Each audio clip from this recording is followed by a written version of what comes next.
Hello everyone, in this video, I will show you how to add a link to your TikTok bio. First, open the TikTok app and log into your account. Go to your profile by tapping the profile icon at the bottom right. Now tap the three lines in the top right corner to open settings and privacy. From here, tap Account. You will see an option that says Switch to Business Account. Tap it. TikTok will guide you through a few steps.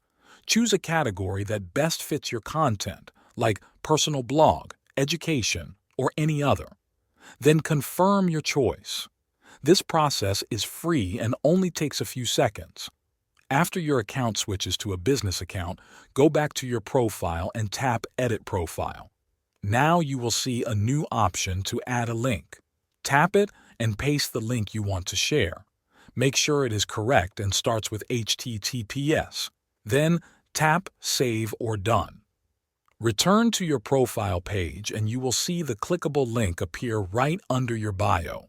Anyone who visits your profile can now tap it and go directly to your website, store, or any page you want to promote. That is how you add a link to your TikTok bio.